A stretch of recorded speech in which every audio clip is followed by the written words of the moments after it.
যেমন দর্শক, এটা হলো আরব সাগর। তো খুবই চমৎকার একটা ভিউ, নাইস।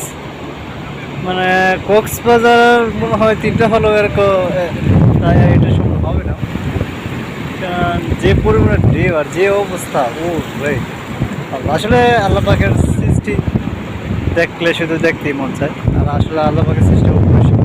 কোথা থেকে আসে এই ঢেউ, কীভাবে আসে, আর পানি কেন এরকম ঢেউ? সময় আর নদীর স্রোত, ঢেউ কারোর জন্য অপেক্ষা করে না। সত্যি কত ঢেউ আসতেছে যাচ্ছে, আসলে কোনো ঢেউই থাকতেছে না, একটা সময় কিন্তু বিলীন হয়ে যাচ্ছে। তো আজকে আসলে আমাদের জীবনটা একটা সময় বিলীন হয়ে যাবে।